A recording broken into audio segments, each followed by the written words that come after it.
এটা আমার গাছের লাউ, আমি এইমাত্র কেটে আনলাম। এটাকে ভাজি করব ডিম দিয়ে।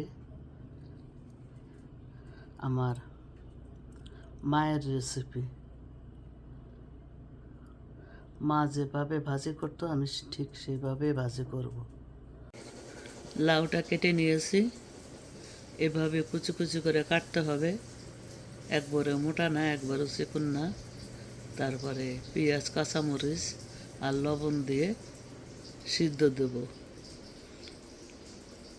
আর কোনো মশলা দেব না।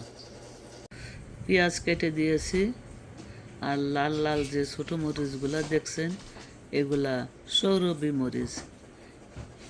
এর ঘ্রাণ সারা ঘর।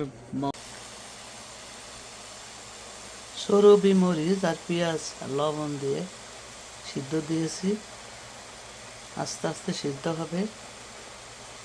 আর পানি দেই নাই, এই পানিতেই এর ভিতরে পানি উঠবে, তাতেই সিদ্ধ হয়ে যাবে। সৌরভীর মরিচ ঘ্রাণ বাহির হয়েছে, ঘর মৌ করতেছে ঘ্রাণে। যারা খেয়েছে তারা জানে। এখন কভার করে রাখবো।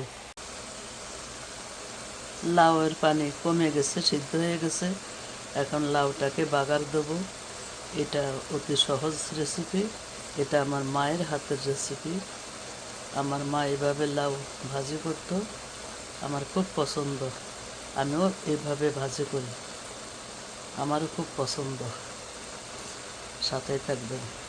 লাউটা সিদ্ধ হয়ে গেছে, এখন একটু অলিভ অয়েল তেল দিয়ে কয়টা মরিচ ব্রাউন কালার করে নেব, এটা দিয়ে বাগার দেবো, আর কিছু দেবো না। সাথেই থাকবেন। বাগারটা দিয়ে দিয়েছি, এখন নাড়াচাড়া করে বন্ধ করে দেব। বন্ধ করে 2টা ডিম ভেঙে দেব। চুলার জালটা বন্ধ করে দিলাম। এখন 2টা ডিম ভেঙে দেব।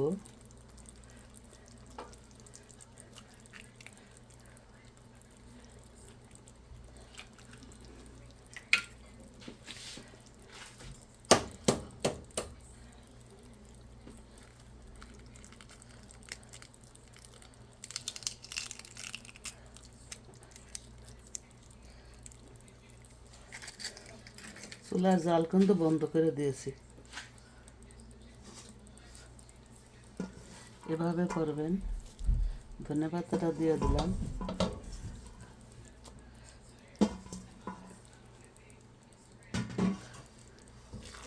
এখন ডিমটা নাড়াচাড়া দিবেন। এই লাউয়ের গরমে যতটুকু সিদ্ধ হয় ততটুকুই হবে, এতেই অনেক মজা লাগবে। আমার মা এভাবে করতো, আমরা তার কাছ থেকে শিখেছি। আজ রেসিপিটা দিয়ে দিলাম মায়ের হাতের, আপনারাও করে খাবেন। এটা পরোটা দিয়া, রুটি দিয়া অনেক মজা লাগবে। হয়ে গেল আমার লাউ ভাজি।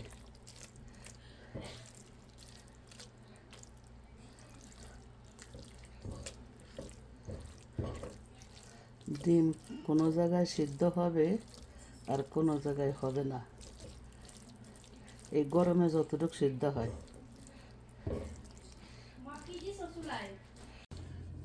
লাউ ভাজিটা রেডি। এটা আমার মার হাতের রেসিপি, এটা আমি আপনাদের শেয়ার করলাম। অতি সহজভাবে তৈরি করলাম, কোনো মশলা ছাড়াই। আপনারা এরকম করবেন আর খেয়ে দেখবেন। শুধু দেখলে হবে না, খেয়ে দেখবেন মজা হয় কি না, আপার কথা সত্যি কিনা, আপা যা বলে তা রাইট কিনা। তা যদি আমার এই রেসিপি আপনাদের ভালো লেগে থাকে তাহলে লাইক দিয়ে সাবস্ক্রাইব করার অনুরোধ রইল প্লিজ।